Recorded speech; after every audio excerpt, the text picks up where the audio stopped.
حالانکہ ایسا نہیں ہوتا ہے. یونیسیف کے اس کے اوپر بہت کام کیا اور اچھے پروٹوکولس بنے ہوئے ہیں WHO کے, تو آپ اورل میڈیسن پہ رکھیں اس کو, اس کی ٹریٹمنٹ ہو سکتی ہے.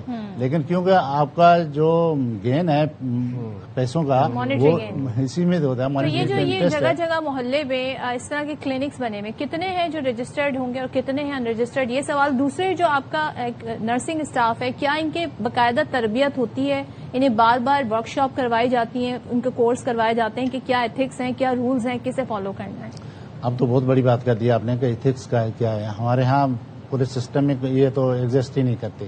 دیکھیے آپ کے جو بات کریں نرسنگ اسٹاف کے, ان کا تو ٹریننگ یہی ہوتی ہے کہ آپ وہ آئی وے لائن پاس کر دیں, اس کے بعد بیچاروں کا کام ہی نہیں ہوتا ہے. اور ڈاکٹر جو آرڈر کرتا ہے اس کو اوبے کرنا ہے ان کو. لیکن اگر وہی ایک کلینک کھول کے ہاسپٹل کھول کے بیٹھ جائیں اور بیٹھ کے کام کریں نرسنگ اسٹاف بلکہ کچھ تو ایسے رپورٹس ملے کہ جو ہمارے LHV یا LHW جس کو کہتے ہیں کہ جو ہیلتھ ورکرس ہوتے ہیں ان کے بھی ہاسپٹل میں میٹرنٹی ہوم ہیں. اچھا. تو اب اس طرح کے جب کام ہوں گے تو بڑے مسائل پیدا ہوں گے. اور آپ کی بالکل 100% صحیح ہے کہ صرف ہاسپٹل میں جو بندہ جاتا ہے یا کوئی بھی, وہ اس لیے نہیں جاتا کہ میں بیماری لے کر جاؤں, وہ چاہتا ہے کہ میری بیماری وہاں ختم ہو.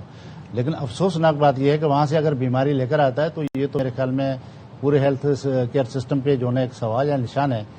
یہ کیا کر رہے ہیں, پورا جو سسٹم ہے وہ کیا کر رہا ہے, ہیلتھ ڈپارٹمنٹ کیا کر رہا ہے, تو ان کو بھی دیکھنا چاہیے. جب یہ جو ولیکا اسپتال والا واقعہ سارا پیش آیا, اس کے بعد فوری طور پر کن اصلاحات کی ضرورت ہے؟ آپ کو کیا لگتا ہے کہ کہاں سے سٹارٹ کرنا چاہیے؟ میرے خیال میں اسٹارٹ تو وہیں سے ہونا چاہیے جہاں سے اس کا روٹ کاز ہے کہ پیدا کہاں سے ہوئی بیماری, سورس کیا ہے. اس سورس کو آپ جب ختم نہیں کریں گے تو آپ اس کو کنٹرول کرنا تو بات ہی دوسری ہے.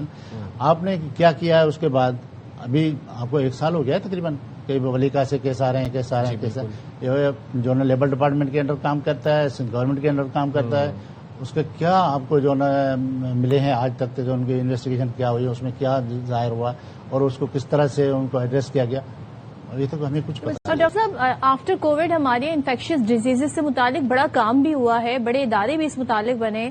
یہ جو آپ کا ادارہ ہے, خاص طور پہ اگر میں اس کی بات کروں PMA, اس کا کیا کردار ہے انفیکشن پھیلنے کا اگر شبہ ہو؟ دیکھیے پہلے تو PMA ایک گورنمنٹ ادارہ نہیں ہے, پاکستان میڈیکل ایسوسیشن ایک ڈاکٹروں کی آرگنائزیشن ہے, جو کہ ہم صرف یہ کہتے ہیں کہ وہ کہتے ہیں نا کہ نظر رکھتے ہیں اداروں پہ کہ کس طرح کا کام ہو رہا ہے. ہم ہمیشہ ایڈوائزری جاری کرتے ہیں. آپ نے دیکھا ہوگا کہ آپ اخبارات اٹھا کے دیکھیں, آپ کے جو ہے میڈیا کے لوگ وہ ہم بریف کرتے رہتے ہیں. شاید ARY زیادہ نہیں کور کرتا ہوگا, لیکن ہم نے بہت سارے جو ہے اس پہ کام کیا ہے. آپ اویئرنیس کے پروگرام ہم چاہتے بھی ہیں کہ زیادہ سے زیادہ لوگوں میں اویئرنیس پیدا ہو. جب اویئرنیس پیدا ہوگی تبھی یہ مسئلے آپ کے زیادہ ایڈریس ہو سکیں گے. دیکھیں ایک بندے کو پتہ ہی نہیں ہے کہ ڈسیبل جو ہے نا وہ آٹو ڈسیبل سرنج ہے کیا. وہ تو بیچارہ جاتا ہے اسٹور سے ایک سرنج لے کے آتا ہے, اس کو پتہ نہیں ہے, جیسی بھی مل گئی. اسٹور سے بھی ایسی مل رہی ہیں میڈیسن جب مل رہی ہے ڈاکٹری اور یہ اسٹور سے, تو آپ نے مجھے حیران کر دیا اور پریشان کر دیا. میرے خیال میں آپ پاکستان میں نہیں رہتی تو آپ کو یہ پتا نہیں ہے کہ میڈیکل اسٹور سے جو سرنج ملتی ہیں وہ بھی 2 نمبری ہو سکتی ہیں.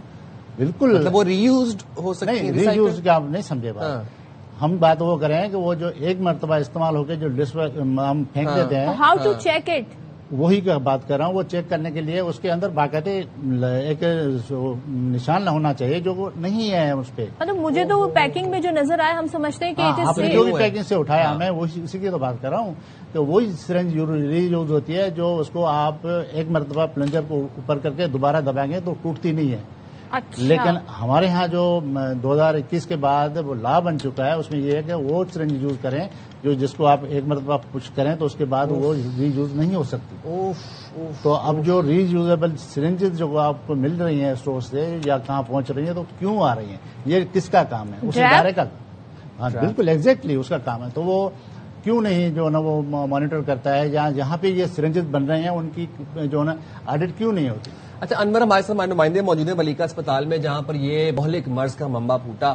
انور مجھے بتائیے گا کہ جب سے یہ واقعہ رپورٹ ہوا ہے, بات عدالت تک پہنچی ہے, مقدمے درج ہو رہے ہیں, احتجاج کر رہے ہیں پیرنٹس آ کے, اس کے بعد سے اب تک کوئی اقدامات خاطر خواہ دیکھ رہے ہیں آپ ولیکا اسپتال کے اندر؟ کوئی آگاہی مہم چل رہی ہو, کہیں پہ کوئی پوسٹرز بینرز آویزاں ہو, کوئی ورک شاپس ہو رہی ہو نرسنگ سٹاف کی, پیرامیڈیکل سٹاف کی کہ احتیاط کریں, سرنج کیسے استعمال کرنی ہے اپنے سامنے کھلوائیں اور استعمال کرنے کے بعد اس کو پراپرلی ڈسپوز آف کریں؟ کچھ ایسے اقدامات دیکھ رہے ہیں, کوئی آگاہی مہم دیکھ رہے ہیں؟ جی دیکھیں, اس اس حوالے سے صورتحال قدر بہتر ہوئی کہ یہاں پہ خصوصی کارنر اور خصوصی وارڈ بنایا گیا ہے اور اب یہاں پہ یومیہ بنیادوں کے اوپر جو متاثرہ بچے ہیں ان کی آمد کا سلسلہ جاری رہتا ہے. اور اس وقت بھی جب میں یہاں بلیگا اسپتال کے اندر موجود ہوں تقریباً 10 سے 12 بچے او پی ڈی کے اندر موجود ہیں کہ ہیں جہاں ان کی اسکریننگ کا مرحلہ جاری ہے اور اس وقت بھی تقریباً 6 سے 7 متاثرہ بچے یہاں پر زیر علاج ہیں.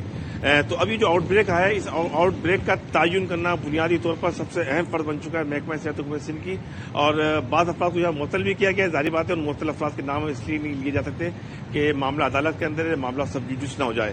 تو ہم ان تمام احتیاط کے ساتھ اپنی گفتگو کر رہے ہیں کہ وہ تمام کے تمام معاملات اب محکمہ محنت حکومت سندھ کی ذمہ داری بنتی ہے کہ فوری طور پر اس کا تعین کریں کیونکہ ایک کمیٹی بنی تھی. اس کمیٹی کی یومیہ بنیادوں پر میٹنگ کا سلسلہ بھی جاری رہتا ہے اور ساتھ ساتھ کم و بیش اسی جگہ کا تقریباً آج سے 1 یا 2 دن قبل ذوالفقار جونیئر نے بھی دورہ کیا تھا کیونکہ وہ برانڈ ایمبیسیڈر ہے HIV ایڈس کے حوالے سے.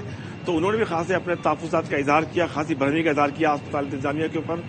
تو اب صورتحال کا تعین کرنے کے لیے ضروری ہے کہ محکمہ صحت اور محکمہ صحت کو اپنا بنیادی کردار ادا کرنا ہوگا کہ وہ ہنگامی بنیادوں کے اوپر ان تمام فائنڈنگز کے بارے میں آگاہی فراہم کریں. تمام کی تمام ذمہ داری بلیگا کے اوپر جو منتظمین کہتے ہیں نہیں پڑتی ہم اس کے لیے بھی تیار ہیں. تاہم اس بات کا تعین آپ کو کرنا پڑے گا کہ جو غلطیاں آپ سے ہوئی ہیں اس کا تعین کیا جائے اور وہ تمام کی تمام چیزیں جو کہ عطائی ڈاکٹر ہیں استعمال شدہ سرنجیں ہیں جو کہ اس وقت کراچی کے مختلف نجی اسپتالوں کے اندر بھی استعمال ہوتی ہیں. انور لاسٹ ویری کوئک کوشچن انور, اس کا جو جواب دے دیں. ماضی میں اس طرح کے واقعات رپورٹ ہوئے, کسی کا کوئی نتیجہ سامنے آیا انویسٹیگیشن کا, کسی کو سزا ہوئی اس پر؟ جی دیکھیں آؤٹ بریک کے حوالے سے یہ پہلی انویسٹیگیشن ہے جو کہ اس وقت جاری ہے اور اب تک تو اس صورتحال کے حوالے سے حتمی طور پر کوئی صورتحال واضح طور پر سامنے نہیں آ سکی ہے. بہرحال بچوں کو اور والدین کو ذہنی اذیت کا شکار ہے. اب یہ ذہنی اذیت ان کے لیے زندگی بھر کی ہے جس کے بارے میں سوچنا محکمہ صحت اور حکومت سندھ کی بنیادی ذمہ داری بنتی ہے.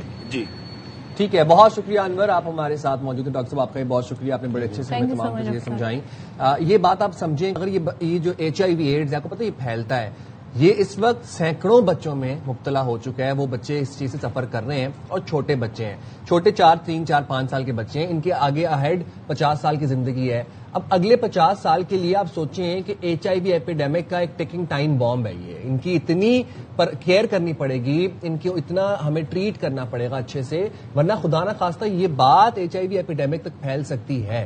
اور آپ کو ہم یہ ضرور بتائیں کہ ہم اپنے پروگرام سے یہ کوشش ضرور کرتے ہیں کہ اس طرح کے ایشوز کو اس لیے ہائی لائٹ کریں, چاہے وہ رتو ڈیروں میں واقعہ ہوا ہو, کسی اور جگہ واقعہ ہوا ہو, پنجاب کے کسی ہاسپٹل میں واقعہ ہوا ہو, تاکہ آپ لوگوں کو اویئرنیس دی جا سکے. پبلک کو, آپ کو بھی جب کسی آپ ہاسپٹل میں جا رہے ہیں وہاں پر آپ نے خود بھی خیال رکھنا ہے کہ کس طرح کی سرنج استعمال ہو رہی ہے, ری یوز تو نہیں ہو رہی ہے. اور دوسرا یہ سائن بڑا آسان ہے اب تو ٹریک کرنا کہ کس اسپتال میں جو میڈیکل پورا اکوپمنٹ آتا ہے, جو وہاں پر سرنج آتی ہے, کدھر سے آ رہی ہے, کہاں سے منگوائی جا رہی ہے. نہ صرف ہاسپٹلز میں آپ جاتے ہیں, حجام کی دکان پہ, باربرز کے پاس جاتے ہیں, ڈسپوزیبل جو وہ ہوتی ہے وہ استعمال کیا کریں, جس سے شیو بنتی ہے, سیفٹی جسے کہتے ہیں, ڈسپوزیبل استعمال کیا کریں. اس کے علاوہ آپ لوگ جاتے ہیں کہیں سے کچھ کھا رہے ہیں, پی رہے ہیں, احتیاط کیا کریں.